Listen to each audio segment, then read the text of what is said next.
Assalamualaikum teman-teman, saya Randy Adha, Sekilas IT. Nah, di sini tuh saya sebetulnya agak bingung juga ya. Ini tuh laptop apa tablet? Kalau misalkan dibilang tablet, kok speknya GG banget gitu kan? Ada RTX-nya, ada Core i7-nya gitu. Tapi kalau misalkan dibilang laptop, ya kayak gini tuh, laptop set, ini bisa dilepas. Nah, jadi tablet tuh. Wah, gila ya. Memang ini kalau misalkan Asus ROG bikin produk, udah nggak ada kata mendang-mendingnya. Semuanya bisa dilibas, kecuali harganya ya. Ya memang ya, banyak orang yang memamerkan ROG ya memang kita tahu harga ROG itu mahal-mahal.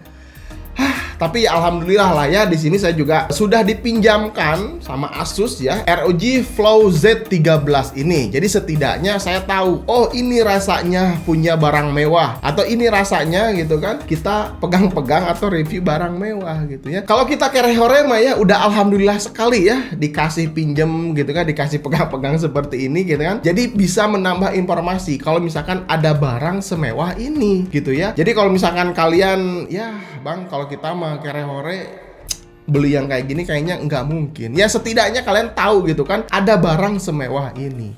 Makanya di sini saya akan berbagi ya untuk kalian. Kita lihat apa sih kekurangan dan kelebihan si Asus ROG Flow Z13 ini, biar kita sama-sama merasakannya gitu ya. Oke, kita langsung saja mulai review sekilas ROG Flow Z13. Let's go. Oke, kita mulai. Pertama kita lihat dari desainnya. Di belakang nih ada bolong-bolong untuk exhaust tentunya. Dan bentukannya nih angka 06. Katanya ini mengingatkan kalau branding ROG ini rilis tahun 2006 lalu. Sengaja dikasih kaca bening supaya terlihat boardnya bisa terlihat garang ya. Kalau transparan kayak gini. Apalagi kalau dinyalain RGB-nya, estetika gaming jadi lebih kental banget. Ada kamera tentunya nih di belakang. Ini kan tablet, jadi harus ada kameranya. Tapi hasil kameranya juga ya lumayan lah. Saya tampilkan di layar contohnya seperti ini. Terus kamera 8 megapiksel ini juga bisa merekam video resolusi 1080p 30 fps. Lanjut ke bagian bawah. Nah, di sini ada ROG warna merah. Fungsinya ini untuk memudahkan ketika membuka penyangga ya, penyangganya nih. Ini bisa dimiringkan up to 170 derajat. Kalau dilepas keyboardnya, ya ini jadi simple ya. Bisa vertikal, bisa horizontal. Jadi si penyangganya ini tetap fleksibel, bisa dipakai kemana-mana. Atau kalau misalkan sambil dipegang berdiri juga bisa, namun exhaustnya bakalan kerasa ke tangan, hangat nih di pergelangan tangan ya. Jadi kalau mau dipakai standnya, usahakan exhaustnya ini ada di atas nih,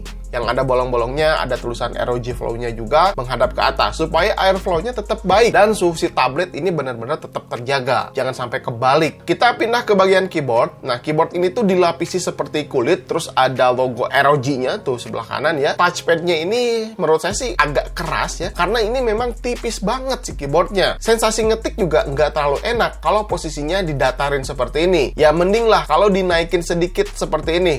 Nah, ini kan jadi lumayan ya. Di bagian koper belakang ini bludru ya. Kesan elegan dan simpelnya tuh dapat banget. Jadi kalau mau diteng-teng ke sekolah, ke kantor, ke kampus, nggak akan kelihatan kalau kita bawa tablet gaming. Nah, kalau misalkan mau pamer, ya tinggal dibalikin aja. Bagian layarnya tuh, ditonjolin ya. Wah, keren ya. ROG Fans nih pasti ngiler banget kelihat ini. Oke, kita pindah ke bagian samping ya. Ada port-port di sini. Di samping kanan ada jack audio, USB Type A 2.0, tombol volume, dan di atasnya ini ada tombol power, termasuk fingerprint-nya juga. Di samping kiri ada LED notifikasi charge, USB Type-C Thunderbolt 4, bisa digunakan untuk display, bisa juga untuk charger ya. Terus di bagian bawahnya ini yang dilindungi karet, ada slot untuk ROG XG Mobile. Ini sekilas info aja ya. XG Mobile ini tuh seperangkat GPU eksternal yang bisa meningkatkan performa gaming atau rendering yang menggunakan GPU ya. Tentunya ini punya port khusus, jadi hanya perangkat ROG yang udah support aja yang bisa menggunakan XG Mobile ini ya, termasuk si tablet Flow Z13 ini. Terus ada tambahan USB Type-C di dalamnya. Ini juga bisa dipakai charge, bisa dipakai untuk display, atau hanya sekedar transfer aja ini bisa. Oke, sekarang kita lihat nih layarnya yang berukuran 13,4 inch dengan rasio 16:10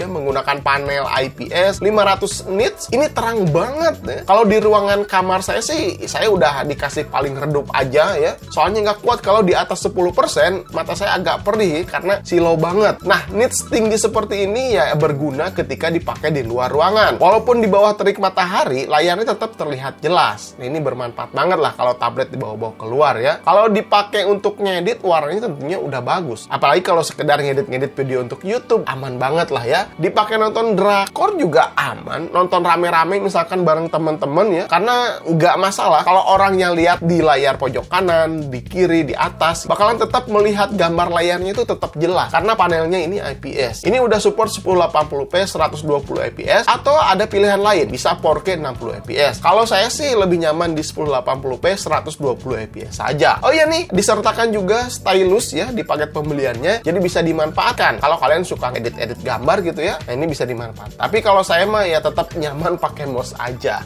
Oke, sekarang spesifikasi lengkapnya nih. Menggunakan Intel Core i7 12700H.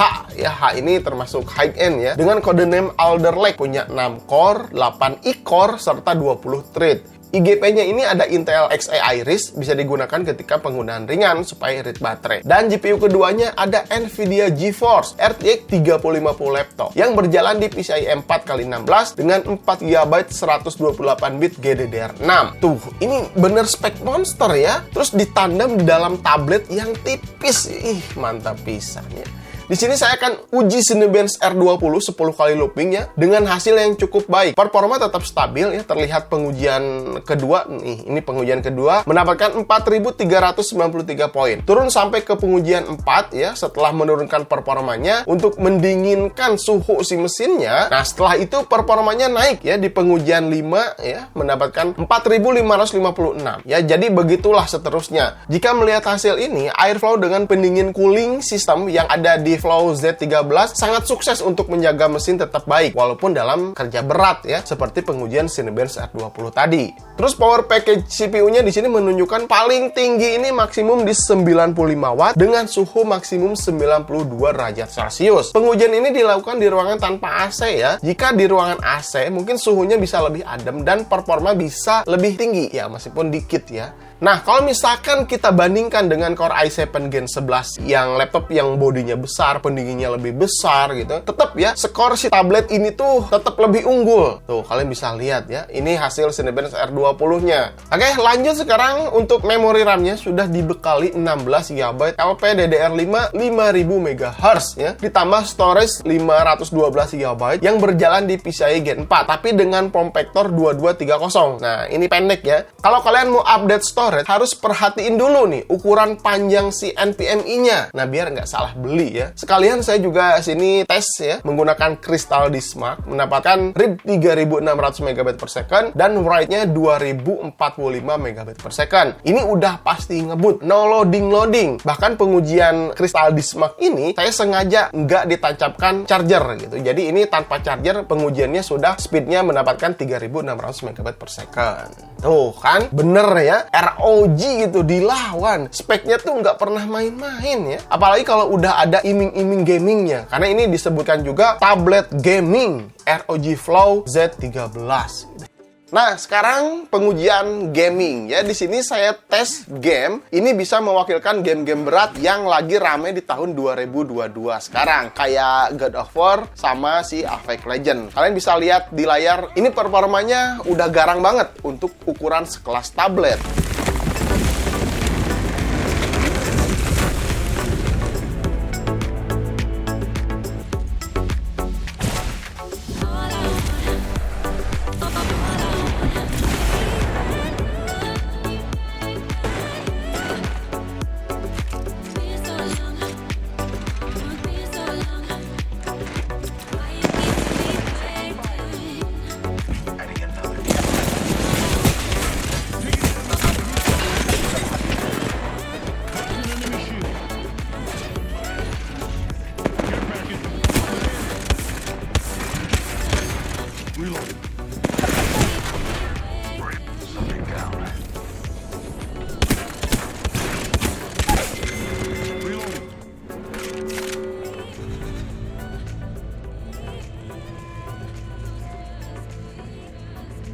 Nah, bagaimana setelah tadi melihat ya kemewahan si ROG Flow Z13 ini? Ini tuh kan simple, praktis, portable, dan speknya monster. Sekarang saya akan sebutkan harganya berapa. Kalian boleh skip ya bagian ini. Harganya yang paling mahal ini berkisar 32.990.000-an yang menggunakan Core i9. Terus yang di tengahnya yang saya pegang ini menggunakan Core i7, harganya 28.499.000-an. Terus yang paling murah, ini paling murah banget ya, menggunakan Core i5, 21.499.000 rupiah. Wah, pantesan ya ROG itu ya selalu dipamerin karena jelas harganya ini memang mahal gitu kan. Jadi kalau misalkan kalian ada yang pakai ROG gitu kan, ya udah itu pasti dipamerin gitu karena harganya mahal. Walau mahal, menurut saya tetap ada kekurangannya. Pertama, kalau misalkan dibawa di mobil gitu kan, atau di atas kereta, pasti kan si tabletnya tuh disimpan di atas kaki. Jadi hati-hati aja, ini tuh agak kurang kokoh karena bodi si layar ini lebih berat dibandingkan si keyboardnya. Jadi kalau misalkan kita nyimpen di atas paha seperti ini, nah agak jengklak-jengklak seperti itu. Nah itu yang pertama. Terus kekurangan keduanya, kalau dijadikan laptop, port USB-nya ini sangat sedikit sekali. Cuma ada satu Type A, terus dua Type C. Kalau kita mau tancap secara bersamaan mouse, keyboard, headset, SSD eksternal, itu agak repot. Harus pakai dongle atau USB tambahan supaya banyak isi USB-nya. Jadi itu ya minus lah yang saya rasakan ketika saya pakai ya. Terus yang ketiganya, baterainya ini tidak cukup bertahan lama. Saya pakai nonton YouTube gitu, nonton bola di sini berkisar 3,5 jam ya sampai 4 jam kurang lebih baterainya habis. Apalagi kalau misalkan kita main game di laptop ini tanpa menggunakan casan, cuman 1 jam bertahannya ya. Jadi langsung si baterainya habis. Jadi kalau misalkan kalian mau keluar bawa si tablet ROG Flow Z13 ini, minimal harus bawa casannya. Tapi untuk casannya kecil ya, terus dikasih bonus tambahan tas juga. Jadi kalau misalkan mau pergi kemana-mana, ya tinggal masukkan ke dalam tas yang ada di paket penjualannya. Yaitu ada plus minusnya juga gitu ya. Kalau kelebihannya mah nggak usah disebutin lah ya. Tadi ketika review di tengah juga itu udah kelebihan semuanya gitu menurut saya. Jadi kalau misalkan kalian punya saran dan kritik atau masukan tentang si ROG Flow Z3 ini, coba